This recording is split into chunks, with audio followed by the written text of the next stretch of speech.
বাবা, শেষমেশ এক ধর্ষিতা মেয়ের সাথে তুমি আমার বিয়ে দিতে চাইছো? এই বিয়ে করতে আমি পারবো না। বিয়েবাড়িতে বরের কবুল বলার ঠিক আগ মুহূর্তে এমন কথা শুনে সবাই চমকে যায়। কথাটা শোনা মাত্রই রফিক আহমেদ তার বড় ছেলের গালে ঠাস করে একটা চড় মেরে দেন। ইতিমধ্যে অনেকেই কানাঘুষো করা শুরুও করে দিয়েছে। একজন মহিলা তো বলে উঠল, এই মেয়েকে তো সবাই ভালোই জানতাম। আহারে, বেচারির সাথে এমন কাজটা কে করেছে? আমরা তো এসব ব্যাপারে কিছুই শুনলাম না। নিজের মেয়ের সম্পর্কে এসব কথা শুনে আর ঠিক থাকতে পারলেন না রহিমা বেগম। মুখের আঁচল দিয়ে কাঁদতে লাগলেন। তিনি আগেই তার ভাইকে বলেছিলেন একমাত্র মেয়ের বিয়েটা সে খুব সাদামাটাভাবে দিয়ে দিতে চান, যেন এসব বিষয় জানাজানি না হয়। কিন্তু ভাইয়ের জোরাজোরিতে তার ছেলের সাথে নিজের মেয়ের বিয়ে এত অনুষ্ঠান করে দিতে সে রাজি হয়েছে। রফিক আহমেদ সেই মহিলাকে ধমক দিয়ে উঠলেন, কি সব যাতা বলছেন? এমন কিছুই হয়নি মধুমিতার সাথে। খামাকা ওনাকে চুপ করিয়ে কি লাভ বাবা? উনি তো ঠিকই বলেছেন। তোমারই তো এত বড় বিষয়টাকে ধামাচাপা দিয়ে দিয়েছ। বাবা রায়হান, চুপ থাক বাবা। আমি তোর ফুপু, তোর পায়ে পড়ি। এসব মিথ্যে অপবাদ আমার মেয়ের নামে তুই দিস না। মিথ্যে কেন বলছো পুপি? বলো, তোমার মেয়েকে রিয়াদ নামের ছেলেটা উছিয়ে নিয়ে যায়নি? রাখেনি নিজের কাছে এক রাত? কিছু না করে ছেড়ে দিয়েছে বুঝি? শুরু হলো সবার মাঝে তর্কাতর্কি। এত সব কিছুর মাঝেও একজন চুপ করে বসে চেয়ে আছে তাদের দিকে। পায়ে তার আলতা, হাত ভর্তি মেহেদি, গয়না দিয়ে পা থেকে মাথা অবধি ভরপুর, চোখে টানা কাজল, গায়ে বিয়ের বেনারসি। মধুমিতার এসব আর কিছুই ভালো লাগছে না। বাবা বেঁচে থাকলে হয়তো এখন এসব তার সহ্য করতে হতো না। উঠে এক দৌড়ে বিয়ে স্টেজ থেকে নেমে দৌড়ে বাড়ির ভেতর চলে গেল সে। রইভা বেগম দেখেও কিছু বলছেন না। সে জানে এখন কি হবে, গিয়েও কোনো লাভ নেই। রফিক ইতিমধ্যে বিয়ে বাড়ি থেকে সবার কাছে মাপ চেয়ে তাদের চলে যেতে বলেছেন। আর রায়হানকে ঘাড় ধাক্কা দিয়ে বের করে বলেছে চোখের সামনে থেকে চলে যেতে। তবে পাড়ার আন্টিরা যেতে অনিচ্ছুক। তাদের তো এখনও কাটা খায়ে নুনের ছিটা দেওয়া বাকি। মধুমিতা রুমের দরজা লাগিয়ে সেখানে বসে কাঁদতে লাগলো আর জীবনের হিসেব কষতে লাগলো। মধুমিতা জাহান তুলি, ঢাকা মেডিকেলের ছাত্রী। ছোট থেকেই খুব চঞ্চল ও মেধাবী। লম্বা চেহারা, অনেক ফর্সা না হলেও মায়াবী। মধুমিতার বাবা নেই। মায়ের সাথে মামার বাড়িতে ছোট থেকে বড় হয়েছে সে। দাদার বাড়িতে মাঝে মাঝে যাওয়া হয় তাদের। রায়হান হলো তার মামার বড় ছেলে। একসময় এই রায়হানই মধুমিতাকে পাওয়ার জন্য ছিল পাগল। কিন্তু ভাগ্যের কি নির্মম পরিহাস, এই ছেলে সবার সামনে মধুমিতাকে নিয়ে এত বড় একটা কথা বলে দিল। কথাই আছে না, মানুষ চেনা যায় বিপদে। কিছুদিন আগের ঘটনা। রিয়াদ নামের পাড়ার এক বখাটে ছেলে মধুমিতাকে খুবই বিরক্ত করত। একদিন মধুমিতা সহ্য করতে না পেরে ভার্সিটির সবার সামনে তাকে চড় মেরে দেয়।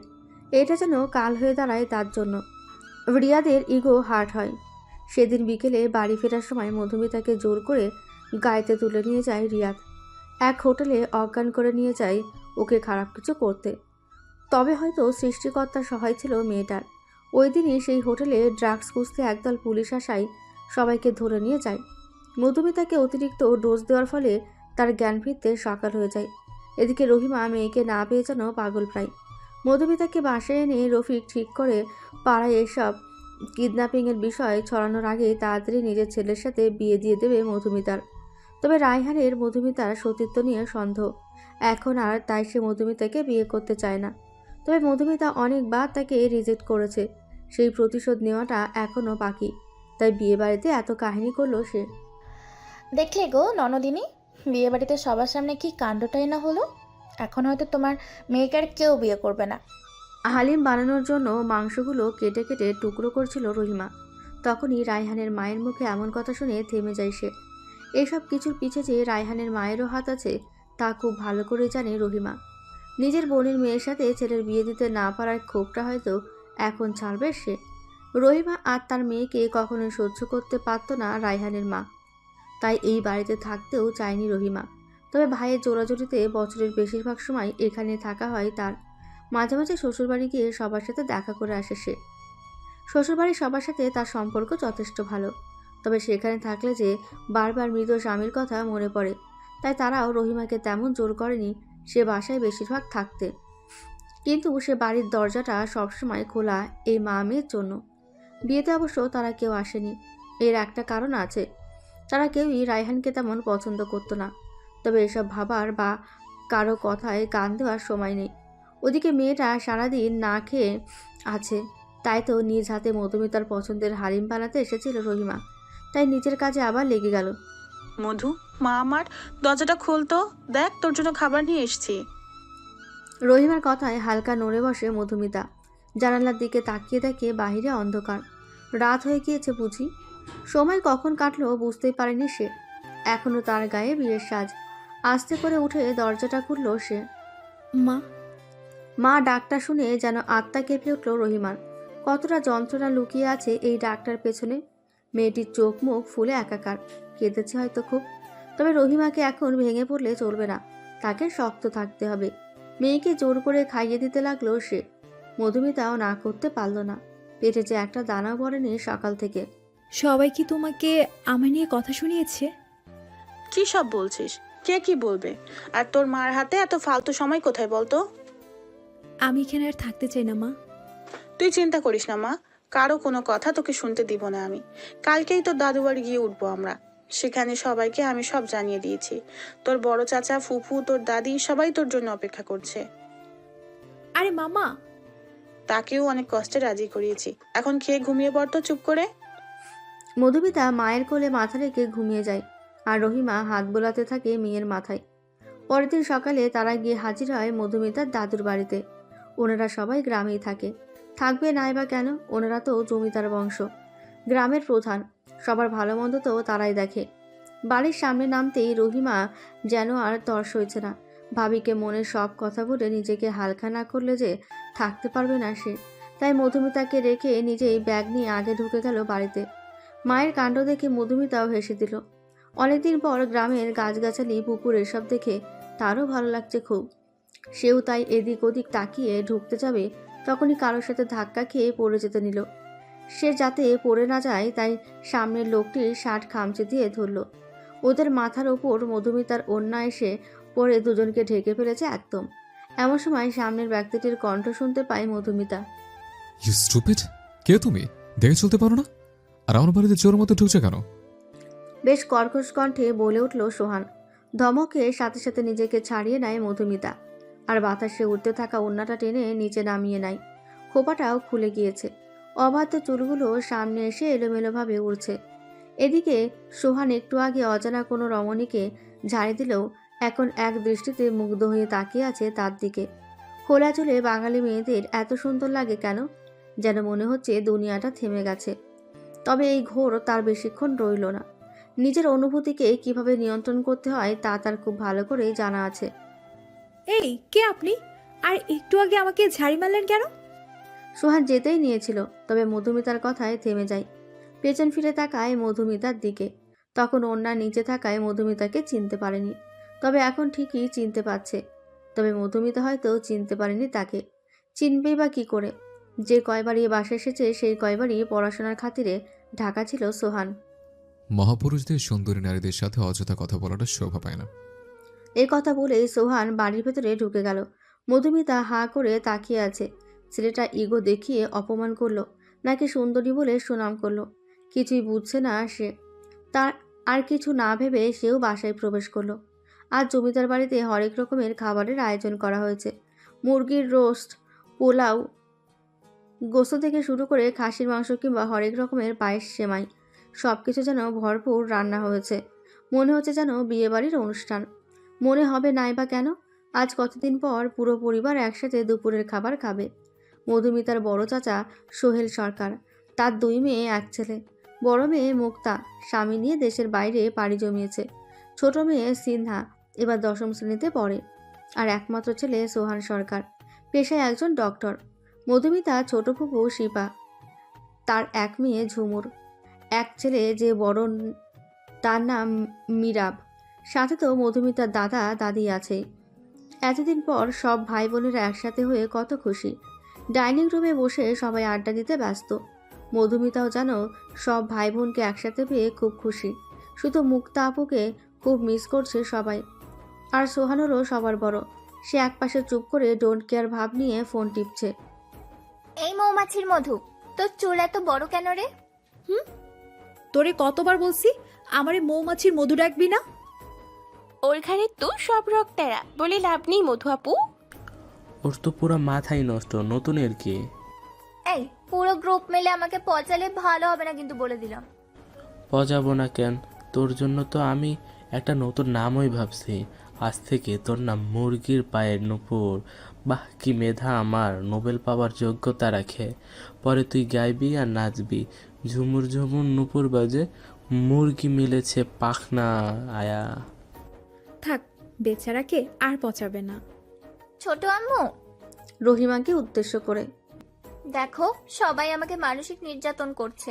রহিমা সবাইকে পায়ে যেতে দিতে বলে, কার এত বড় সাহস রে আমার পরি মেয়েটাকে কথা শোনায়? ও পড়ি না ছোট আম্মু, ও হলো পেতনি, দেখো না চুলগুলো কেমন কোকড়ানো। সবাই এইভাবেই নিজেদের মধ্যকার খুনসুটি দিয়ে আছে। আর সোহান যেন এসব চেঁচামেচিতে বেশ বিরক্ত হচ্ছে। সে ওদের সবার স্বভাবের সম্পূর্ণ বিপরীত। তার সবসময় শান্ত পরিবেশে থাকতে ভালো লাগে, গম্ভীর স্বভাবেরও বলা যেতে পারে। তবে চোখে চশমা পরে থাকা সিল্কি চুলের ছেলেটাকে চাইলেও কেউ ইগনোর করতে পারবে না। তবে সোহানকে এই মুহূর্তে ঝুমুর বাদে সবাই ইগনোর করে নিজেদের দুষ্টুমিতে ব্যস্ত। শুধু ঝুমুর একটু পর পর পানির গ্লাস হোক বা পায়েসের বাটি এটা ওটা এগিয়ে দিচ্ছে সোহানকে। এই বিষয়টা সিনহাও কিছুটা খেয়াল করেছে। দুপুরের ভরপুর খাওয়া দাওয়া শেষে সবাই ভাত ঘুম দিয়েছে। তবে দোতলায় বারান্দাতে দাঁড়িয়ে আছে মধুমিতা। আইসক্রিম খেতে ইচ্ছে করছে তার, তবে এখন কাকে বলবে আনতে? গ্রামের বাড়িতে সচরাচর সবখানে দোকানপাটও থাকে না। এক কাজ করা যায়, ফুপিকে রসমালাই বানিয়ে ফ্রিজে রাখতে দেখেছিল মধুমিতা। দুধে চুবিয়ে রাখা গোল্লাগুলো ঠান্ডা অবস্থায় খেলে আইসক্রিমের মতোই লাগবে। মধুমিতাকে আর পাইকে দৌড়ে নিচে নামছিল, আবার কারোর সাথে সজোরে ধাক্কা। আউচ! আবার তুমি? মধুমিতার মনে পড়ল সকালের কথা। তখন সোহানি তাড়াহুড়ো করে ঢুকছিল, তবে বকাটা দিয়েছে মধুমিতাকে। এখন প্রতিশোধ নেওয়ার সুযোগ। সোহানকে কিছু না বলতে দিয়ে এবার সেই বলা শুরু করলো। You nonsense! কে আপনি? দেখে চলতে পারেন না? আর আমার রুমের সামনে চোরের মতো ঘুরছেন কেন? একটু আইসক্রিমও খুঁজতে দিবেন না নাকি? এই কথা বলে মধুমিতা একটা দৌড় লাগায় ওকে আর পাইকে। সোহান পুরো ভ্যাবাচাকা খেয়ে গেছে। সবসময় সে সবাইকে কথা শোনায়, আজ এই 2 দিনকার পিচ্চি মেয়ে তাকে কথা শোনালো। আর কি বলল? সে চোরের মতো রুমের সামনে ঘুরছে। পাশের রুমটাই তো তার। নিজের রুমে যাবে না নাকি সে? এর বদলা সোহান সরকার ঠিকই পরে নিয়ে ছাড়বে। এদিকে বিকেলবেলা সবাই ঠিক করেছে আজ সবাই মিলে গ্রামের বড় জঙ্গলে ঘুরতে যাবে। ট্রুথ ও দেয়ার খেলাও খেলবে সব ভাই বোন মিলে। তবে সোহান এসব খেলায় যেতে চায় না, কিন্তু বাবা সোহেলের জেদের কাছে হার মেনে ওকে ওদের দায়িত্ব নিতে হয়। ওরা সবগুলোই তো বাচ্চা বাচ্চা মেন্টালিটি নিয়ে থাকে, তাই সাথে ম্যাচিওর কাউকে তো থাকা উচিত। সবাই অবশেষে জঙ্গলে এসে হাজির হলো। গাছগাছালিতে ভরা ঘন জঙ্গলে আলো আসছে খুব কষ্ট করে। মনে হয় যেন সন্ধে হয়ে গিয়েছে। একটা খোলা জায়গায় সবাই গোল হয়ে বসেছে, মাঝে একটা বোতল। এখন ট্রুথ আর দেয়ার খেলার পালা। প্রথমে মীরা বোতল ঘোরালো, মুখের দিক সিনহার দিকে এসে পড়েছে। ট্রুথ নাকি ডেয়ার? ট্রুথ। ক্রাশের নাম বল। মুত্তাসিম আর হামজা। এটা তো পাকিস্তান ড্রামার নায়ক। একটা থাপ্পড় দিয়ে ড্রামা বের করে দেবো একদম। সামনে এক্সাম আর উনি বরাবর দিয়ে ড্রামা দেখে। এই বয়সে ক্রাশ কি আবার? আহ ভাইয়া, এগুলো কেমন ব্যবহার? এই জন্যই তোমাকে আমরা আনতে চাইনি। নিজে তো বুড়ো আনরোমান্টিক হয়ে গেছো, আমাদেরও এমন বানাতে চাও নাকি? আমি বুড়ো আনরোমান্টিক? ঠিকই তো বলছে, এত বড় হয়েছি, না করছে প্রেম না করছে বিয়ে। বড় ভাইয়ের সাথে কিভাবে কথা বলতে হয় ম্যানেজ ভুলে গেলে নাকি? মধুমিতা মুখ ব্যঙ্গ করে, নিজেই জানে না আরেকজনকে শিখায়। সোহান কিছু বলতে যাবে এর আগে ঝুমুর চিল্লিয়ে বলে উঠল, মধুমিতা তোর গায়ে যোগ। আহ! এক চিৎকারে সবার কানের পর্দা প্রায় ফাটিয়ে দিয়েছে। গাছে বাড়ি খেয়ে ও চিৎকারের আওয়াজ আবার প্রতিফলিত হচ্ছে। সবাই চোখ বন্ধ করে কানে হাত দিয়ে মাথা নিচু করলো। এত জোরে তো 10টা বক্স একসাথে বাজালেও আওয়াজ হয় না। এদিকে ভয়ে মধুমিতা সিনহাকে এমনভাবে চেপে ধরেছে যেন ওর দম যায়। সোহান ভাইয়া হেল্প, ওকে ছাড়ি, নিজের কাছে নাও, দম আটকে গেল আমার। যতই ঝগড়া করুক বোনই তো। সোহান আর কিছু না ভেবে মধুমিতাকে ছাড়িয়ে নিজের কাছে নিল। মধুমিতার আর এত কিছুর হুঁশ নেই। ও সামনের ব্যক্তির বুকে মাথা রেখে শক্ত করে জড়িয়ে ধরল তাকে। সোহান যেন মধুমিতার প্রতিটা কাঁপুনি অনুভব করতে পারছে। নিজেকে প্রচুর আনকমফোর্টেবল লাগছে তার। কোনোদিন কোনো মেয়ে এতটা কাছে আসেনি তার। একটু পর মধুমিতা শান্ত হলে এক ঝটকায় সরে যায় সে। ইস, কি লজ্জা! তার এমন রিয়াকশন দেখে সোহান সহ বাকি সবাই হেসে দিল। বাহ, কি রোমান্টিক। একটা ঘুষি দেব, এখানে রোমান্টিক কিছু হয়নি, দুর্ঘটনা শুধু। তবে সবার সাথে এবার সোহানও হেসে দিয়েছে মধুমিতার রিয়াকশন দেখে। মেয়েটা আসলে বাচ্চা। এদিকে এই প্রথম সোহানকে হাসতে দেখলো মধুমিতা, তবে লজ্জায় আর দ্বিতীয়বার তাকায়নি। এদিকে একে তো সবাই এসেছেই বিকেলের দিকে, এখন আবার প্রায় সন্ধ্যা হয়ে যাচ্ছে। সবাই তাই বাড়ির উদ্দেশ্যে রওনা হলো। মাঝপথে ব্রিজ পার হতে হয় একটা। নদীর ওপরের ব্রিজের পরিবেশটা খুব সুন্দর। একটা বড় দোকানও আছে সেখানে। সোহান কি যেন ভেবে সবার জন্য আইসক্রিম কিনে নিয়ে এলো একটা করে। সবাই আইসক্রিম পেয়ে খুব খুশি। সন্ধ্যা শেষে রাত নামলো। আকাশে পূর্ণিমার চাঁদ। সবাই বাড়ির উঠানে বসে গল্প করছে। এই রাত আবার কতদিন পর আসে কে জানে। কাল আবার মধুমিতা ঢাকার উদ্দেশ্যে রওনা দেবে। হোস্টেলে উঠতে হবে। পড়াশোনায় এমনিতেই গাফিলতি হয়েছে অনেক, তবে কারোরই আলাদা হতে ইচ্ছে করছে না। মধুমিতা, কয়েকদিন আরও থেকে গেলে কিন্তু পারতি। না ভাইয়া, তার সম্ভব না। কোনো সমস্যা হলে সবার আগে এই ভাইকে কল করবি, বলে দিলাম। আপুর সমস্যা হলেই সোহান ভাইয়া তো আছেই। সবাই সিনহার কথা শুনে চোখ বড় বড় করে ওর দিকে তাকায়। কি বলে এই মেয়ে? সোহানও ব্রোকোজকে তাকিয়ে আছে ওর দিকে। সিনহা বুঝতে পেরে কথাটা ঘুরিয়ে নেয়। না মানে সোহান ভাইয়াও তো ঢাকায় থাকি, তাই বললাম। সোহান কর্কশ গলায় বলল, হ্যাঁ তো, আমি কারো দায়িত্বের বোঝা টানতে ঢাকা যাচ্ছি নাকি? তো আমি কি কাউকে বলেছি আমার বোঝা টানতে নাকি? হাজব, কিছু মানুষ সব সময় বেশি বুঝে। ব্যাস ব্যাস, হয়েছে। এই মৌমাছির মধু, তুই না খুব ভালো মেহেন্দি দিতে পারিস, দিয়ে দিবি আমাকে?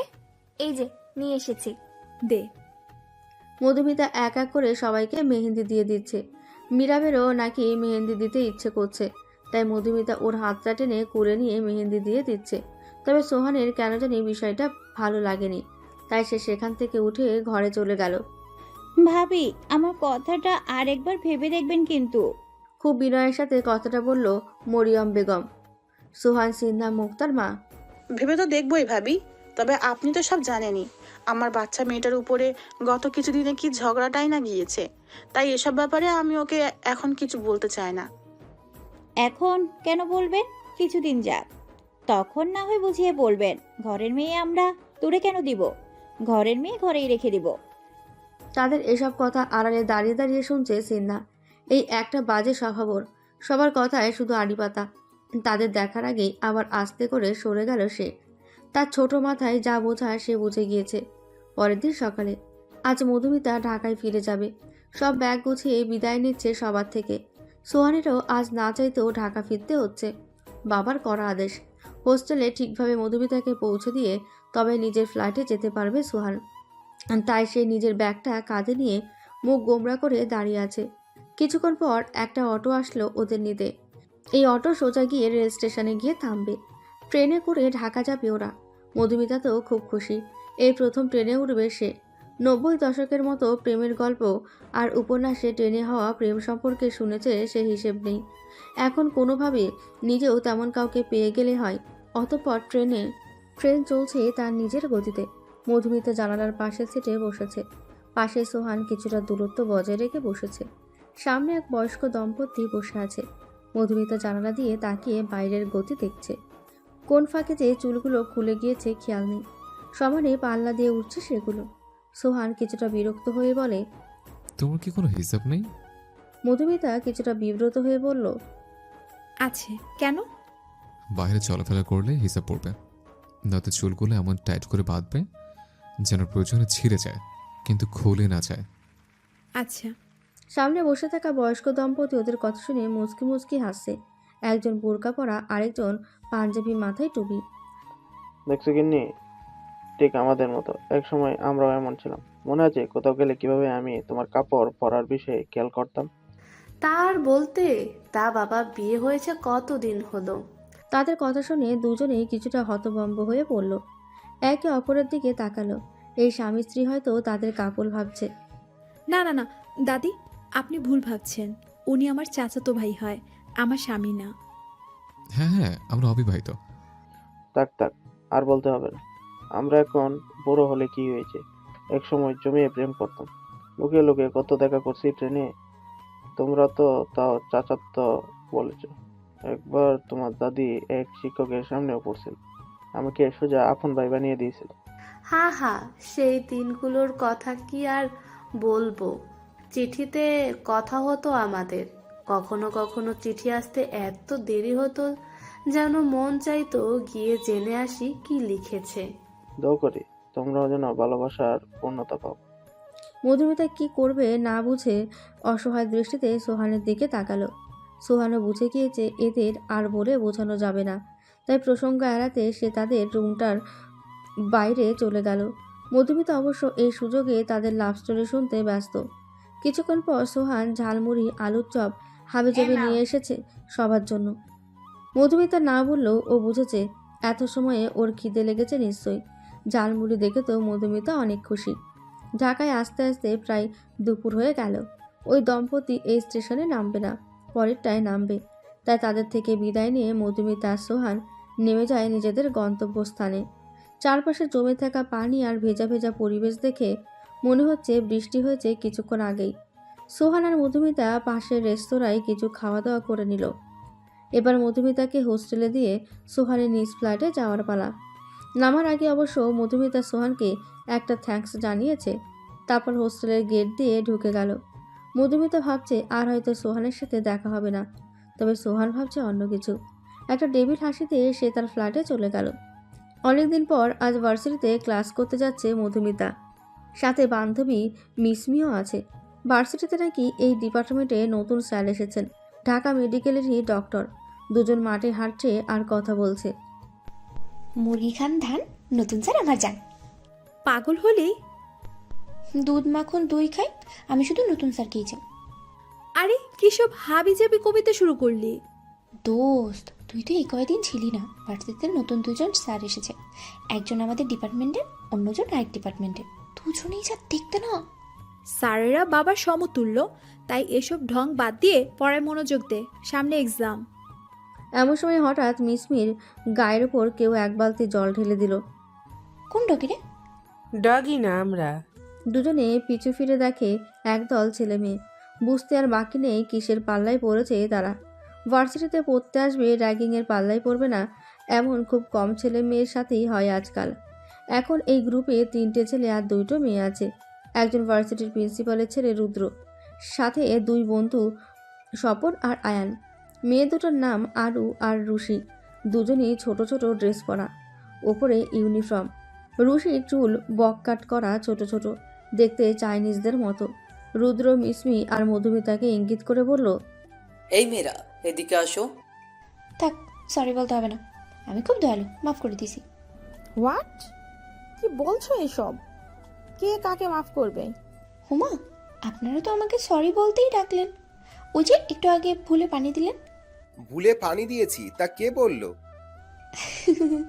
ভুলেই দিয়েছেন আমি জানি, নয়তো আমার সম্পর্কে না জেনে দিয়েছেন, জানলে হয়তো দিতেন না। মধুমিতা আস্তে আস্তে বলল, আই মিশু, এখন অন্তত ঝামেলা করিস না। তুই মার্শাল আর্ট জানোস, তাই সব কিছুতে নাক গলাস না। এই মেয়ে আজকে কি বলিস? আর বলিস না, ওই একটু এমনি। তুই কি আমাকে তুই করে বললি? হ্যাঁ বললাম। কেন? তুই আমাদের ক্লাসমেট না? না হলে তুই করে বলছিস কেন? আমি বললাম। You bloody bitch, I will kill. থামো আরু। রুদ্র পা থেকে মাথা অবধি মিসমিকে দেখে নিল। অত্যাধুনিক পোশাকের ছোঁয়া না থাকলেও মোটামুটি একটা লং স্কার্ট আর ফুল হাতা শার্ট, ওপরে গলায় প্যাচ দেওয়া ওড়না, মাথায় ছোট একটা হিজাবও আছে দেখি। মেয়েটার সাহস আছে মানতে হবে। পাশের মেয়েটার থেকে এই মেয়েটাকে বেশ মনে ধরেছে রুদ্রর। নাম কি তোমার? আর আসফি শাহান। মিসমি। আপনার? সিনিয়রদের পাল্টা নাম জিজ্ঞেস করছো? আরে থামো। মাহিয়ান রুদ্র, কোন ইয়ার? ফার্স্ট। ও, পানি দেওয়ার জন্য সরি, এখন যাও। It's okay. মধুমিতা মিসমিকে টেনে নিয়ে ক্লাসের দিকে চলে গেল। এই মেয়ের বেশি সাহসে চালায় মধুমিতা শেষ। বাকিরা তো হাঁ করে রুদ্রের দিকে তাকিয়ে আছে। যে রুদ্রর সামনে কেউ একটা বাড়তি কথা বললে তার খবর হয়ে যেত, সেই রুদ্রর আজ কি হলো? ডুড, এটা কি হলো? কোনটা কি হলো? এই যে মেয়েটাকে লাই দিয়ে মাথায় উঠিয়ে নাচালি। লাই কই দিলাম, জাস্ট একটু কথা বললাম আর কি। डाल में कुछ काला है। डाल में कुछ काला नहीं, पूरा डाल ही काला है। থাম তো। আমি ভাই সোজা কথার মানুষ, মেয়েটাকে ভালো লেগেছে, ওর ব্যাপারে খোঁজ নিয়ে দেখবো। চল এখন ক্লাসে যাই, সময় হয়ে গিয়েছে ক্লাসের। ক্লাসে বসে বসে গল্প করছে মিসমি আর মধুমিতা। কাল সকালে দুজন নীলক্ষেত যাবে, কিছু গল্প আর উপন্যাসের বই কিনবে। কাল ভার্সিটি বন্ধ। এসব কথা বলতে বলতে কখন যে স্যার এসেছেন তা দুজনেরই খেয়ালই নেই। বসেছেও একদম লাস্ট বেঞ্চে। এদিকে স্যার ক্লাসে ঢুকে দেখে সবাই দাঁড়িয়েছে, শুধু দুজন এখনও জমিয়ে আড্ডায় ব্যস্ত। স্যার সবাইকে বসতে বলে চোখের চশমাটাকে আঙুল দিয়ে একটু ধাক্কা দিল। ক্লাসের কিছু ছেলেমেয়েরা তো হাঁ করে তাকিয়ে আছে। স্যার সামনের বইটা মুখের সামনে ধরে পাতা উল্টাতে লাগলো। মিস মধুমিতা এবং তার পাশের জন কাইন্ডলি একটু দাঁড়াবেন। হঠাৎ নিজেদের কথা শুনে মধুমিতা ও মিসমি একটু হকচকিয়ে গেল। আরে সামনে বই নিয়ে কে দাঁড়িয়ে আছে? স্যার হয়তো। কখন এলো? মিসমি ধীরে ধীরে বলল, अब हम दोनों का क्या होगा भतीजी? চুপ কর। সরি স্যার, আর হবে না। আমরা আসলে খেয়াল করিনি যে আপনি এসেছেন। পুরো ক্লাস ওদের কথা শুনে হেসে দিল। এই এক ধরনের ছাত্ররা সব ক্লাসেই থাকবে, কারণ ছাড়াই শুধু হাসবে আর দাঁড়িয়ে থাকা লোকদের বিব্রতকর পরিস্থিতিতে ফেলবে। এবার স্যার তার মুখের উপর থেকে বইটা সরালো। মধুমিতা তো আচমকা এই চেহারাটা দেখে চমকে গিয়েছে পুরো। সোহান ভাইয়া আপনি? বাহ, একে তো স্যার ঢোকার পরে গল্প করলেন, এখন আবার স্যারকে ভাই বলে ডাকছেন। ন্যূনতম ম্যানার্স দেখে আপনার মাঝে নেই। এই আপুল, স্যারকে ভাই বললি কেন? তোর কাজিন নাকি? আরে এই তো আমার সোহান ভাইয়া, যে খারুচের কথা বলেছিলাম, খালি চিল্লায়। লড়ে লাগ গে। Get out. কিন্তু সোহান ধমক দিয়ে বলল, I said get out. Manners শিখে তারপর ক্লাস করতে আসবেন। মধুমিতা তো ধমকে পুরো কান্না করে দেবে এমন অবস্থা। মিসপি সব সামাল দিতে মধুমিতাকে টানতে টানতে নিয়ে গেল ক্লাসের বাইরে।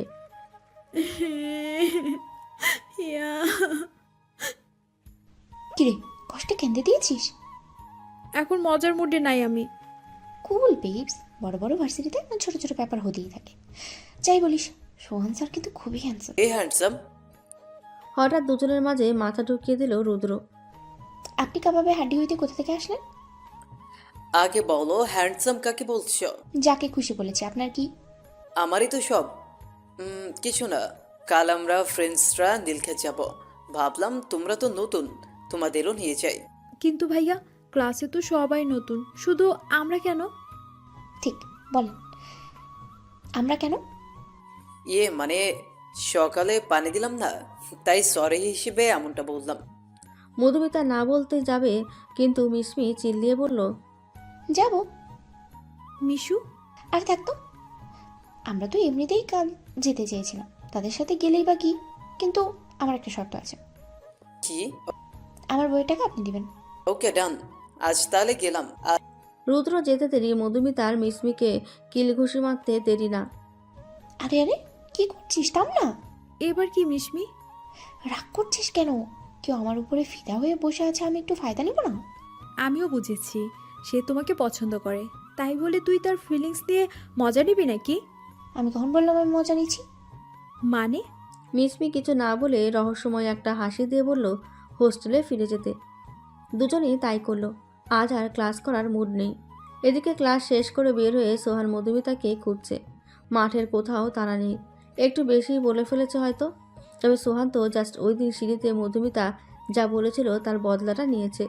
আচ্ছা, মেয়েটা আবার কান্না করে দেয়নি তো? করলে করুক, সোহানের কি। কিন্তু তবুও ধুর, সোহানের আর কিছু ভালো লাগছে না। মনের মাঝে যেন মনের বিরুদ্ধেই যুদ্ধ চলছে তার। পরের দিন সকালে পাখির কিচিরমিচির আওয়াজ। রুমে জানলার পাশে বসে আছে মধুমিতা। সারাদিনের ব্যবসা গরম আবহাওয়ার মাঝে এই সকালের সময়টা যেন একটু স্বস্তি দেয়। তবে গতকাল রাতে মায়ের সাথে ফোনে কথা বলার পর মনটা একটু খারাপ। মায়ের নাকি শরীর তেমন একটা ভালো না, কিন্তু আসলেই তো সবে পরশু। আর এক সপ্তাহ পর ভার্সিটিতে কিছুদিনের জন্য বন্ধ থাকবে, তার আগে যাওয়া হবে না হয়তো। একটা গোল্ডেন কালারের শাড়ি পরেছে মিসমি, মাথায় ম্যাচিং করা একটা হিজাব, কাঁধে ঝোলানো সাইড ব্যাগ।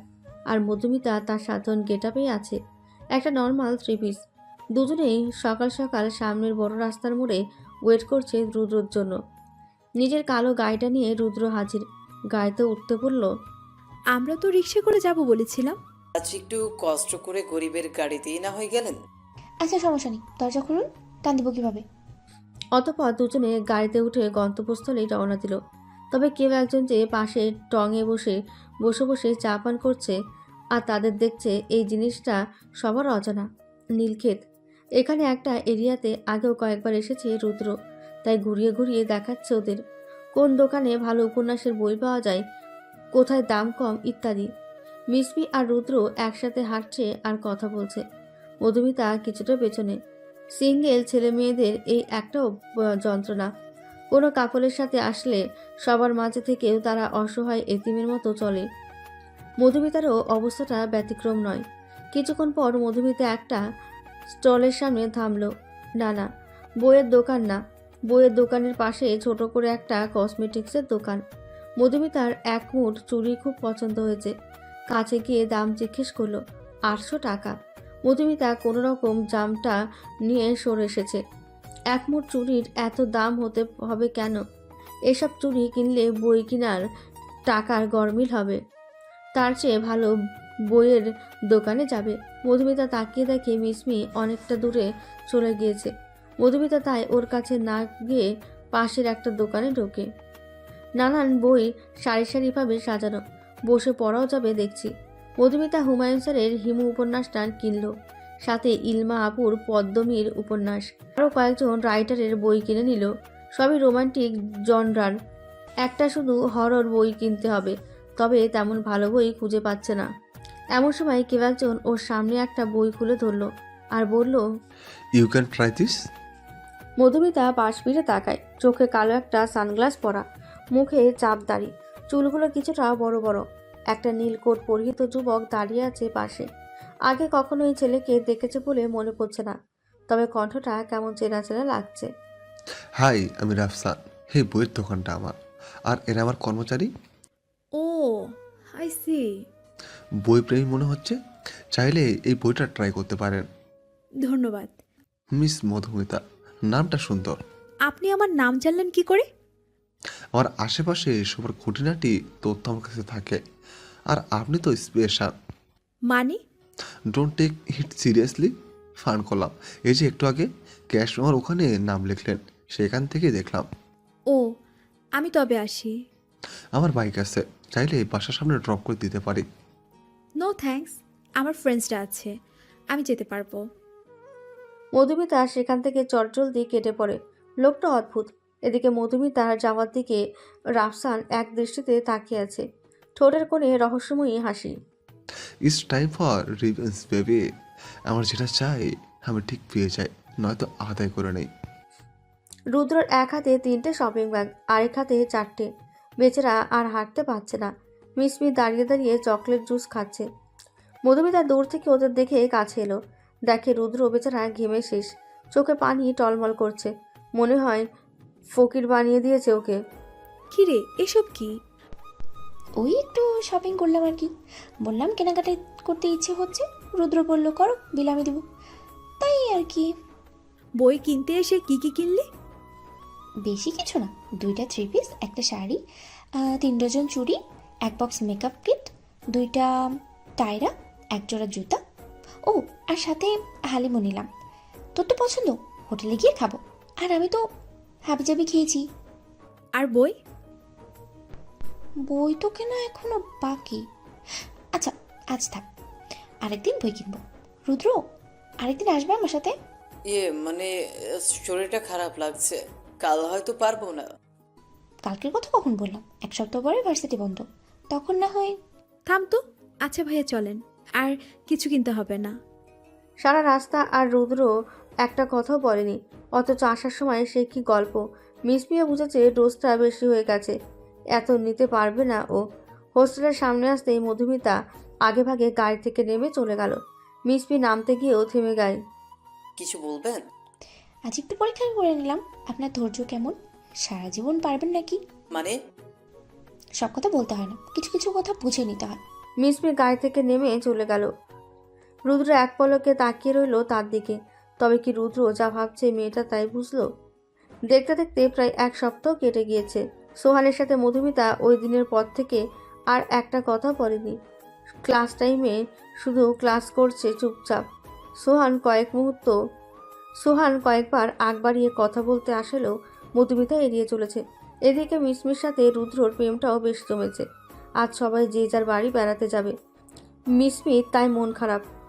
এর অবশ্য একটা কারণ আছে, মিসমি অনাথ। মধুমিতা তাই জোর করেছে ওর সাথে যেতে, তবে মিসমি যাবে না। রুদ্র তো আছেই ওর জন্য। তাই শেষমেশ মধুমিতা একাই যাওয়ার সিদ্ধান্ত নেয়। বাস স্ট্যান্ডে এসে দাঁড়িয়ে আছে মধুমিতা, কানে মোবাইল। ও পাশ থেকে বড় আম্মু মানে সোহানের মা বলে দিচ্ছে কোন গাড়িতে উঠবে। মধুমিতা আবার রাস্তাঘাট তেমন চেনে না। আসার সময় তো ট্রেনে করে নিয়ে এসেছিল সোহান সাথে। সোহানের মায়ের কথা মতো একটা বাসে উঠে পড়ল সে। 3 নাম্বার সারিতে একপাশে 2টো সিট ফাঁকা। ওখানে জানালার পাশের সিটটায় বসলো সে। কিছুক্ষণ পর বসে থাকতে থাকতে ঘুমিয়ে গেল সে। এই আরেক ঝামেলা, গাড়িতে উঠলে তার ঘুম। এদিকে তার পাশে যে কোনো ছেলে এসে বসেছে তার দিকে খেয়াল নেই।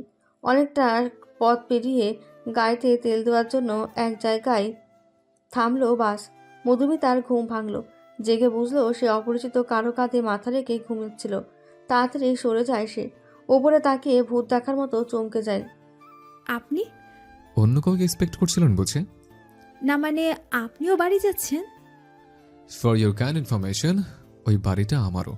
বড় ছেলে হওয়ায় একটু বেশি আমার। তুমি তো বিয়ে করে বড় বাড়ি চলে যাবে, তাই ওই বাড়িকে বাবার বাড়ি বলবে। তোমার বাড়ি হবে তোমার শ্বশুর বাড়ি। মধুমিতা কিছু না বলে মুখ ফুলিয়ে অন্যদিকে ঘুরে। এই ছেলেটা সবসময় তাকে কথা শোনায়। সোহান ওর চেহারা দেখে হাসছে। মেয়েটা কিউট। বাসে তেল ভরতে সময় লাগবে। সোহান এই ফাঁকে বাইরে গিয়ে পাশের হোটেল থেকে 2 প্লেট গরম খিচুড়ি নিয়ে এলো। বাসে কম বেশি সবাই তাই খাচ্ছে। এখানকার খিচুড়ি খুব ভালো। সোহান আগে যেই কয়েকবার ঢাকা গিয়ে খেয়েছে সেই কয়বারই খেয়েছে। নাও কি? খুলে দেখো কি। দেখে তো মনে হয় খুব মজার। না, খাবো না। যে আমাকে বারবার কথা শোনায় তারটা খাই না। ওকে, নো প্রবলেম। সোহান বসে বসে নিজের প্লেটটা ফাঁকা করছে। কেমন লোক রে বাবা, আরেকবার সাধবে না? মধুমিতার খিদেও পেয়েছে।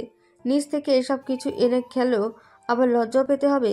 কিন্তু নাকের কাছেও ঘ্রাণও তো লুঙ্গি ডান্স করছে। এই তো আরেকবার ডিমে কামড় দিল। এই জানলার গ্লাস দিয়ে আমায় দেখো কেন? আপনাকে কোথায় দেখলাম? আজও বাহির দেখছি। শেষবারের মতো বলছে, ঢং না করে খেয়ে নাও। মেয়েদের বাড়তি ঢং আমার একদম ভালো লাগে না। মধুমিতা মুখ বেঁকিয়ে বলল, আপনি বললে আমার শুনতে হবে বুঝি? যদি না খাই কি করবেন? কোলে বসে খাইয়ে দেবো? কোলে বসে খাবা?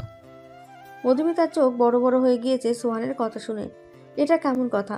লোকটা লজ্জা নেই নাকি? আবার এত জোরে বলেছে যে বাসের সবাই তাকিয়ে আছে। সোহান নিজেও কিছুটা ইতস্তত বোধ করলো। মুখ ফসকে কি যাতা বলছে। এই মেয়ের সামনে যেন তার আরেকটা পার্সোনালিটি জেগে ওঠে। মধুমিতা তাড়াতাড়ি খিচুড়ির প্লেটটা পাশ থেকে ছো মেরে নিয়ে খেতে শুরু করে।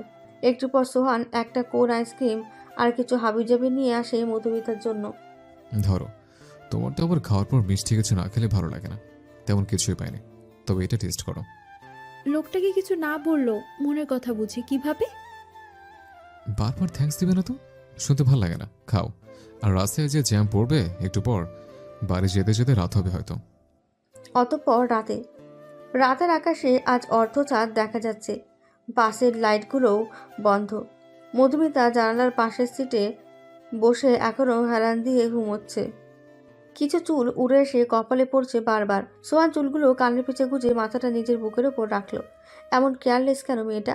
জানালার বাইরে প্রায় অর্ধেক মাথা বের করেছিল। সোহান মধুমিতাকে বুকে রেখে দেখে ওর শরীরটা হালকা গরম। জ্বর আসবে নাকি মেয়েটার? কপালে হাতের উল্টো পিঠ দিয়ে দেখে আসলেই গরম হচ্ছে শরীরটা। কোটটা গায়ের উপর দিয়ে ঢেকে দিল। আর একটু ঘুমাক মেয়েটা। কিছুক্ষণের মধ্যেই মেন রাস্তা ছেড়ে চিকন রাস্তায় গিয়ে বাসটা থামবে। তখন না হয় জাগাবে ওকে। কানে হেডফোন লাগাতে সোহান গান শুনতে লাগলো। রোদ পড়ায় রোমিও চেহারা তুমি বুঝলে না আমার ইশারা। লোকে পাগল বলুক মাতাল বলুক, আমি তোমার পিছু ছাড়বো না। এই ভাই, আইয়া পড়ছি, নামেন, কে কে নামবেন? বাস হেল্পারের ডাকে নড়ে বসে সোহান। মধুমিতাকে ডেকে তোলে। ইশারা দিয়ে বোঝায় নামতে হবে। মধুমিতাও আস্তে করে উঠে দাঁড়ায়। সোহান ওকে নিয়ে গাড়ি থেকে নামে। সোজা অটোতে করে বাড়িতে গিয়ে পৌঁছে। বাড়ির সবাই হয়তো ভেবেছে ওর এত দেরি যেহেতু হচ্ছে, আসতে হয়তো ভোর হবে। তবে সোহানের মা এখনও ড্রয়িং রুমে বসে ঝিমোচ্ছে। মধুমিতাকে নিজের রুমে পাঠিয়ে সোহান ও মায়ের সাথে কথা বলতে লাগলো। মধুমিতা জ্বরের ব্যাপারেও বলল। সোহানের মা নিজে না গিয়ে সোহানের কাছে ওষুধ দিয়ে বলল মধুমিতাকে খাইয়ে দিতে। সোহান কিছুটা ইতস্তত বোধ করলো। তার মা নিজে না গিয়ে সোহানকে কেন এত রাতে অন্য মেয়ের রুমে পাঠাচ্ছে। মায়ের কথাবার্তা শুনে মনে হলো তার হাবভাব তেমন একটা ভালো না। কি মতলবে ডাকলো কে জানে। সোহান আর কিছু না ভেবে ওষুধ নিয়ে মধুমিতার রুমে গেল। দরজাটাও খোলা। পরপর কয়েকবার নক করলো কিন্তু কোনো আওয়াজ নেই। শেষে নিজেই দরজা ধাক্কা দিয়ে ভেতরে ঢুকলো। দেখে মধুমিতা গায়ে চাদর দিয়ে শুয়ে আছে, চুলগুলো পুরো ভেজা। এত রাতে আবার গোসল করতে কে বললো ওকে? মধুমিতা? মধুমিতা নিশ্চুপ। সোহান মাথায় হাত বুলিয়ে বলে, মধুমিতা ওঠো। মধুমিতা আস্তে আস্তে চোখ খুললো। ভালো করে খেয়াল করে দেখে এটা সোহান। চটজলদি উঠে বসে। মাত্র গোসল করে গেঞ্জি আর স্কার্ট পরে বের হয়ে শুলো। গায়ে ওড়নাও নেই। চাদরটা গায়ের ওপর আরেকটু টেনে উঠালো। সোহানও মুড়ি খেতে খেতে বলল। সোহানও বুঝতে পেরে চাদরটা গায়ের ওপর আরেকটু টেনে উঠালো। সোহানও বুঝতে পেরে অন্যদিকে তাকায়। সরি, আমার এত রাতে তোমার রুমে আসা ঠিক হয়নি। আসলে মা পাঠিয়েছে। ওষুধটা খেয়ে নাও। আর আমি পাশের রুমে আছি, কিছু লাগলে ডাকবে। দরজাটা লাগিয়ে ঘুমাও। সোহান তাড়াতাড়ি উঠে নিজের রুমে চলে গেল। নিঃশ্বাস খুব জোরে জোরে চলছে। এমন লাগছে কেন তার? এই মেয়েটা যে খুব টানছে সোহানকে। সোহান নিজের ফোন বের করে গ্যালারির নাম একটা ছবি দেখতে লাগলো। মধুমিতার ঘুমন্ত ছবি। না না, কেমন সোহান, নিজেকে কন্ট্রোল করতে হবে। তোমার ওর প্রতি অনুভূতিটা ঠিক কি সেটা সম্পর্কে আগে তুমি নিজে শিওর হও। টিনেজার ছেলে মেয়েদের মতো অল্পতে এত আবেগ হওয়ার তোমার মানায় না। Control yourself. সকালবেলা আজ সকাল সকাল বাড়িতে রান্নার আয়োজন শুরু হয়েছে। বাড়ির একমাত্র জামাই যে এতদিন পর মেয়ে নিয়ে আসবে, আপ্যায়নে যেন কোনো কমতি না হয়। মেয়ে জামাইয়ের সাথে আবার তার কোন দুঃসম্পর্কের ভাইও নাকি আসবে। মধুমিতা, ঝুমুর ওরাও কাজে সাহায্য করছে। মীরা বাজারঘাট কি লাগবে বারবার এনে দিচ্ছে। সিনহা কোনো কারণবশত রুমে মুখ গোমরা করে বসে আছে। কেউ না দেখলেও সোহান বিষয়টা খেয়াল করলো। তাই সিনহা রুমে গেল ওর সাথে কথা বলতে। সিনহু? হ্যাঁ ভাইয়া বলো। কি হয়েছে রে তোর? মন খারাপ কেন? সিনহা মেকি হাসি দিয়ে বলল, কই না তো, কিছু হয়নি। ভাইকে বলবি না? সিনহা কিছুক্ষণ চুপ করে থাকলো। তারপর হঠাৎ সোহানকে জড়িয়ে ধরে কান্না করতে লাগলো। সোহানের কলিজাটা যেন ছিঁড়ে যাচ্ছে সিনহার কান্না দেখে। বুঝ হওয়ার পর থেকে যতটা মনে পড়ে, সিনহাকে কখনো কাঁদতে দেখেনি সোহান। তার কলিজার টুকরা হলো তার ছোট বোন। বলবি না কি হয়েছে? ভাইয়া বল। আপু মনে হয় ভালো নেই। দুলা ভাইকে আমার সুবিধার মনে হয় না। কি বলবি খুলে বল। আপু বলতে বারণ করেছিল কিন্তু আমি না বলেই পারছি না। দুলা ভাই মনে হয় আপুকে খুব কষ্টে রাখে। সবার সামনে শুধু ভালোবাসার অভিনয় করে। গতবার যখন আপু আসছিল তখন একবার আমি আপুর পিঠে দেখেছিলাম অনেক কাটা ছেঁড়ার দাগ। তারপর? আপুকে জিজ্ঞেস করলে আপু প্রসঙ্গ এড়িয়ে যায়। তাছাড়া দুলা ভাইকেও আমার ভালো লাগে না। সবার সামনে একরকম আর একা থাকলে একরকম। আমাকে কি তোকে বল। বাজে ইঙ্গিত দেয়। সোহান আর কিছু বলছে না। রাগে তার রগগুলো যেন ছিঁড়ে যাচ্ছে। তবে রাগের বশে প্রমাণ ছাড়া কিছু করা যাবে না। আর এসবের সত্যতা এতটুকু তাও যে বের করতে হবে। সোহান শিহাবকে শান্ত করে বলল, আর কিছু হলে না জানলে সাথে সাথে যেন সোহানকে জানায়। দুপুরবেলা খাবার টেবিলে নানান আইটেমের খাবার সাজানো। বাড়ির সব পুরুষেরা খেতে বসেছে। মহিলারা এক এক করে খাবার এগিয়ে দিচ্ছে। পাশে সোফায় বসে গল্প করছে মধুমিতা আর ঝুমুর। মুক্তার স্বামী ফরহাদের সাথে একটা ছেলেও আসছে। মধুমিতা তাকে চেনে। ওই যে বইয়ের দোকানে রাফসান নামে ছেলেটা। তবে চিনেও না চেনার ভঙ্গিতে আছে মধুমিতা। বিষয়টা বেশ রাগাচ্ছে রাফসানকে। বাবা, মুক্তার স্বামীকে উদ্দেশ্য করে বলল, আর একটু দেই গরুর মাংস। এত খেতে তো পারবো না, তবু যেহেতু দিতে চাচ্ছেন দেন। তুই এত সোসা কেন রে? লোভ সামলাতেই পারিস না? সবাই খাওয়া বাদ দিয়ে মিরাবের দিকে তাকালো। কি বলছে ও এসব? ফারহাদের তো গলায় গরুর লাথি খাওয়ার অবস্থা। সোহান বুঝছে মীরার কেন এসব বলল। সোহান বুঝছে মীরাব কেন এসব বলল। মুচকি মুচকি হাসে সে। মীরাবকে আগে সব বলে দিয়েছে সোহান। ফরহাদকে বাস দিতে মীরাবকে টিমে নেওয়া দরকার। আরে সবাই আমার দিকে তাকিয়ে আছো কেন? আমি তো ফোনে কথা বলছিলাম। এই যে কানে ব্লুটুথ। আর বলবেন না জামাইবাবু, আমার এক ফ্রেন্ড এত শেষরা খাবারের কথা শুনে নাকি তার আসতে ইচ্ছে করছে। সবাই আবার খাওয়ায় মনোযোগ দিল। সোহান ইশারা দিয়ে বোঝাচ্ছে দ্বিতীয় ভোজ দিতে হবে এবার। এদিকে সবার খাওয়া শেষ। সবাই উঠলেও ফরহাদ দিব্যি খেয়ে যাচ্ছে। ফরহাদ খাওয়া শেষে দই মুখে নেবে, ঠিক তখনই জীবনে কি চোখে দেখোস নাই লুবাবা, সবার শেষ হলেও ওনার শেষ হয় না। ফরহাদ কিছুটা ঘাবড়ে বলল, আমাকে বললে শালা বাবু। আরে না, ফোনে বলছিলাম। ও মুখে না বললেও ফরহাদ ঠিক বুঝেছে মীরাব কথাগুলো তাকেই বলেছে। তার আর খাওয়া হবে না। রাগে সে উঠে যায়। তবে মুক্তাকে ইশারা দিয়ে বলে রুমে আসতে, কিন্তু ঝুমুরের সাথে থাকায় মুক্তা আর যেতে পারে না। আজ সারাদিন ওর সাথে গল্প করতে হবে মুক্তাকে। এদিকে বিকেলবেলা পেছনের পুকুরটার পাশে একা একা বসে আছে মধুমিতা। কানে হেডফোন দিয়ে গান শুনছে আর গুনগুন করে গাইছে। অনেকদিন পর মুক্তা আপুর সাথে কথা বলে ভালো লাগলো।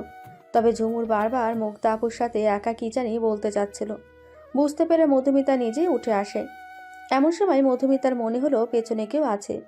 পেছন ফিরে কাউকে হঠাৎ দেখে চমকে পড়ে যেতে নিলে সামনের ব্যক্তি ওকে ধরে ফেলে। রিল্যাক্স, আমি। আপনি একা একা বসে আছেন যে? না মানে এমনি। এমনিতে কেউ বসে থাকে বুঝি? কাউকে মনে করছেন হয়তো। না তেমন কিছু না। পুরনো কোনো ক্ষত তো মনে করতে পারেন। এই কথা শুনে মধুমিতার হঠাৎ রিয়াদের কথা মনে পড়ল। সেদিন একটুর জন্য বেঁচে গিয়েছিল সে। কি বাজে অভিজ্ঞতা। না তেমন কিছু না। হলেও বা কি যায় আসে? Past is past, right? কথা বলতে বলতে রাফসান যে কখন মধুমিতার অনেকটা কাছে চলে এসেছে মধুমিতা খেয়ালই করেনি। তার তো রিয়াদের কথা মনে পড়ছে। শুনেছিল রিয়াদের নাকি পলিটিশিয়ান লোকেদের সাথে হাত আছে। ছাড়া পেয়ে গেছে নিশ্চয়ই। আবার কোনো গন্ডগোল করবে না তো? But what about your past, mister Rafsan? Rafsan কিছুটা দূরে সরে বলল, আরে সোহান, আপনার সাথে তো পরিচয় হওয়াই হলো না। আপনি তো অন্য লোকের প্রতি ইন্টারেস্ট বেশি দেখাচ্ছেন, তাই হয়তো আমার চোখে দেখেননি। কথা বলতে বলতে সোহান ওদের কাছে চলে আসলো। মধুমিতা কিছু না বলে ঘরে চলে যায়। সোহান রাফসানের ঠিক সামনে এসে দাঁড়ায়। তা আমাকে একটু বলেন আপনার অতীত নিয়ে। ইয়ে মানে? ইয়ে টিয়ে বুঝি না ভাই, আপনি আমাদের গেস্ট। আশা করি গেস্টের মতোই থাকবেন। বাড়ির মেয়েদের সাথে বেশি ভাবছামতে আসবেন না। বাড়ির বড় ছেলে হিসেবে ভদ্র ভাষায় জানিয়ে দিলাম। ওই আমার ফোনটা ঘরে রেখে আসছি, মা ফোন দিতে পারে। যাই তবে, পরে কখনো কথা বলবো। রাফসান তাড়াতাড়ি কেটে পড়ে। সোহানের সন্দেহ ঠিক। এই ফরহাদ আর রাফসানকে একদম বিশ্বাস করা যাবে না। দুজনের মতলব ভালো না। আর এর আগে তো ফরহাদ কখনো এসে রাফসানের কথা কিছু বলেনি। এবার কোথা থেকে নিয়ে আসলো একে? সোহানের তো এবার একটু খোঁজ নিয়ে দেখতে হবে এই ছেলের সম্পর্কে। মধুমিতার প্রতি ইন্টারেস্ট বেশি দেখাচ্ছে। মধুমিতা ঘরে বসে ফোন টিপছে। হঠাৎ ঝড়ের বেগে একদম রাগে লোকে রুমে ঢোকে সোহান। ঢুকেই একটানে মধুমিতাকে দাঁড় করিয়ে ফেলে। মধুমিতা টাল সামলাতে না পেরে সোহানের ওপরেই পড়ে যায়। এত শখ ছেলেদের সাথে গল্প করার? রাফসান তো কাছে কেন গিয়েছিল তোমার? মধুমিতা ভয়ে ভয়ে বলল, আমি আসলে খেয়াল করিনি। আপনি দূরে যান একটু। কেন? আমি কাছে আসলেই দোষ শুধু, তাই না? এই রাফসান সম্পর্কে জানো তুমি কিছু? জানো ওকে? মধুমিতা ভয়ে কিছু বলতেও পারছে না। হাতে প্রচুর ব্যথা পাচ্ছে। চুড়িগুলো ভেঙে একদম হাতে ঢুকে গেছে ওর। সোহানের এত দিকে খেয়াল নেই। সে যখন জানতে পেরেছে রাফসানই রিয়াদ, তার আর মাথা ঠিক নেই। হ্যাঁ, রাফসান আর অন্য কেউ না, বরং রিয়াদ নিজে। ফেস বদলিয়ে মোটা অঙ্কের টাকা ফরহাদকে দিয়ে এখানে এসেছে সে। কি হলো? Answer me. মধুমিতার হঠাৎ কান্না দেখে সোহানের হুঁশ ফেরে। সাথে সাথে ওর হাত ছেড়ে দূরে সরে যায়। মধুমিতা এক হাতটাকে অন্য হাত দিয়ে ধরে ডুকরে কেঁদে যাচ্ছে। সোহান দেখে হাতে চুড়ি ভেঙে কিছুটা রক্ত। Shit, I am so sorry. আমি আসলে খেয়াল করিনি একটু। এদিকে এসো। মধুমিতা আরো পেছনে সরে যায়। সোহানের এত রাগী চেহারা এর আগে কখনো দেখেনি মধুমিতা। আসো বলছে। মধুমিতা ভয়ে আবার আরো দূরে চলে যায়। সোহানও বুঝছে ওকে বলে আর লাভ নেই। নিজেই ড্রয়ার থেকে ফার্স্ট এড বক্সটা বের করে ওর কাছে গিয়ে হাতটা ব্যান্ডেজ করে দেয়। সরি, ব্লাডটা কন্ট্রোল করতে পারিনি, ফরগিভ মি। সোহান আর কিছু না বলে রুম থেকে বেরিয়ে যায়। বাহ, কি সুন্দর, নিজে ব্যথা দিয়ে নিজেই মলম লাগিয়ে গেল। নিজের প্রপার্টি মনে করে নাকি নাকি মধুমিতা ওর বিয়ে করা বউ? রাগে ব্যথায় দাঁড়িয়ে দাঁড়িয়ে এসব ভাবছে মধুমিতা। সারা বাড়িতে আর কি কোনো রুম ছিল না? ঘুরে ফিরে সোহানের রুমের পাশেরটাই দিতে হলো ওকে। সবই পোড়া কপাল। এদিকে আপু, আমি আর পারছি না। এই কথা বলেই ঝুমুর অঝরে কাঁদতে লাগলো। মুক্তা কি বলে সান্ত্বনা দেবে বুঝতে পারছে না। শুধু এতটুকুই জানে, যা হচ্ছে হয়তো ভালো হচ্ছে না। সে সোহানকে জানে, ও যথেষ্ট ম্যাচিওর একটা ছেলে। ও কোনো সিদ্ধান্ত নিলে বুঝে শুনেই নেবে। বোন আমার, থাম এবার। আমি তো তোকে আগেই বলেছি, সোহান তোকে আর সিনহাকে একই মনে করে, নিজের আপন বোন মনে করেই তোকে। তুই কেন এখনো ওকে ভালোবেসে কষ্ট পাচ্ছিস? কেন বাসবো না আপু? মধুমিতাকে তো সোহান ভাই বোন ভাবে না, তাহলে আমাকে কেন বোন ভাববে? মধুমিতার প্রতি তো তার খুব টান। তোর হয়তো কোনো ভুল হচ্ছে। কোনো ভুল হচ্ছে না আপু। আমি রাত হোক বা বিকেল, যখন তখন সোহানকে মধুমিতার রুমে যেতে দেখি।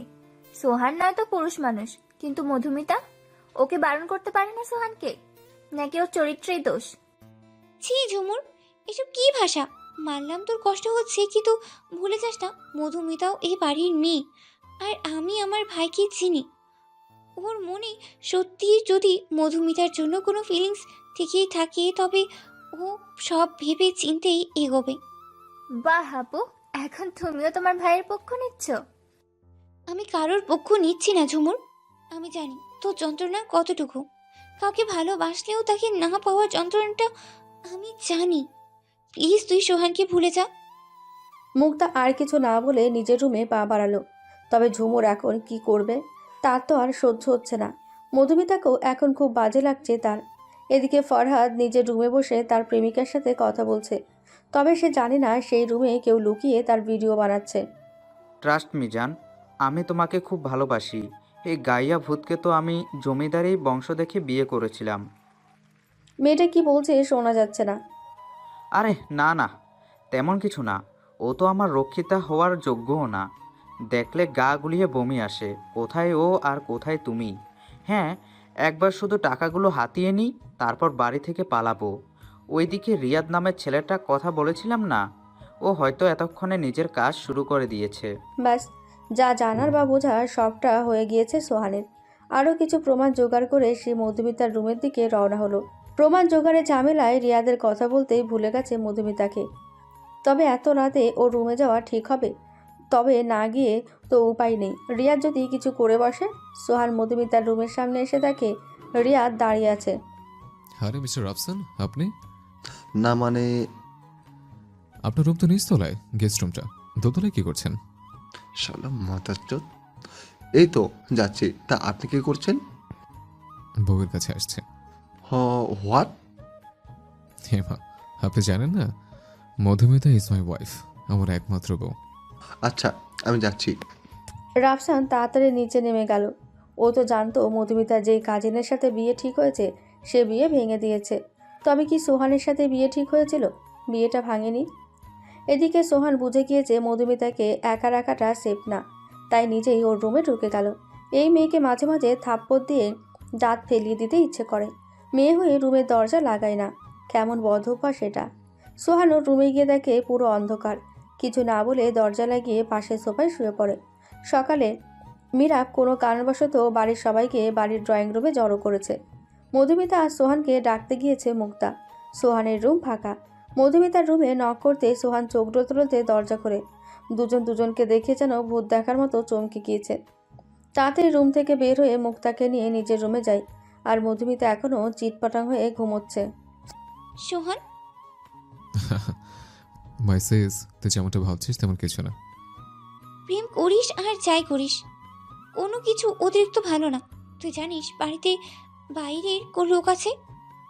সামহাও এই বিষয়টা গ্রামে জানাজানি হলে কি হবে? সবাই মধুমিতাকেই খারাপ বলবে। আর এটা গ্রাম, শহর না। তোর কোনো এক্সকিউজও কাজে দেবে না। ডুড, তুই যেমন ভাবছিস তেমন কিছু না। আমার কথাটা শোন। নিচে আয়, মীরাব সবাইকে আসতে বলেছে। মুক্তা আর কিছু না বলে মধুমিতাকে ডাকতে যায়। ওর রুম সারা রাতে যে কেউ ছিল তা সে জানে না। সে দিব্যি ঘুমিয়ে যাচ্ছে গায়ে চাদর দিয়ে। মুক্তা একটা দীর্ঘশ্বাস ফেলে কিছুটা স্বস্তি পায়। না, দুজনের মাঝে এখনও তেমন কিছু হয়নি। তবে ওরা আজকালকার ছেলে মেয়ে, কিছু হলেও হয়ে যেতে পারে। বাড়ির বড়দের জানাতে হবে এই বিষয়ে। মধুমিতাকে ডেকে নিচে নিয়ে যায় সে। এদিকে নিচে সবাইকে এক এক করে ফারহাদের সব কুকর্মের কথা ফাঁস করছে মীরা। প্রমাণও সব হাতের মুঠোয়।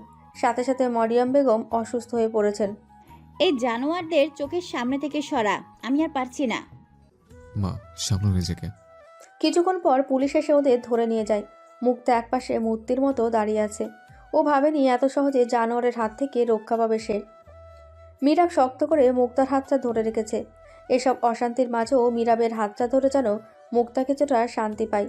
ডুব দেয় অতীতের স্মৃতিতে। কলেজ লাইফে সেই প্রেম। একসময় খুব ভালোবাসতো মীরাব মুক্তাকে। মুক্তা যে বাঁচত না এমন নয়, তবে ওই যে পরিবার, কেউ বলতে সাহস পায়নি কাউকে। তবে আজ এতদিন পর মীরাবের করার প্রতিটা প্রার্থনা যেন আল্লাহ পূরণ করেছে।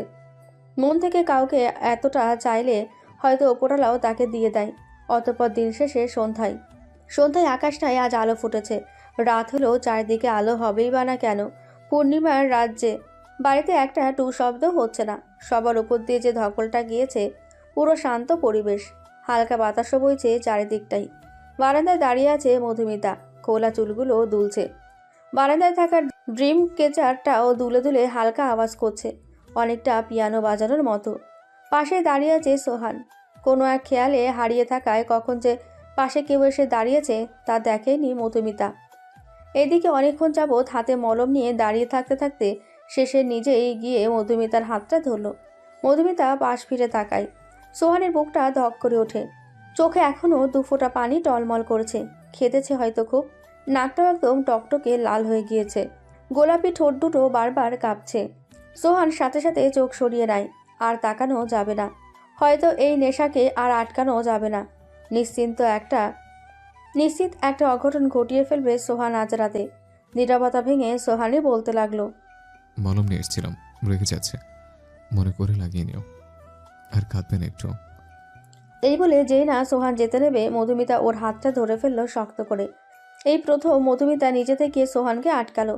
সোহান আবারও ওর দিকে তাকিয়ে চোখ সরিয়ে নেয়। কি বলবে তাড়াতাড়ি বলো, তারা আছে আমার, যেতে হবে। থেকে গেলে হয় না? খুব একা লাগছে।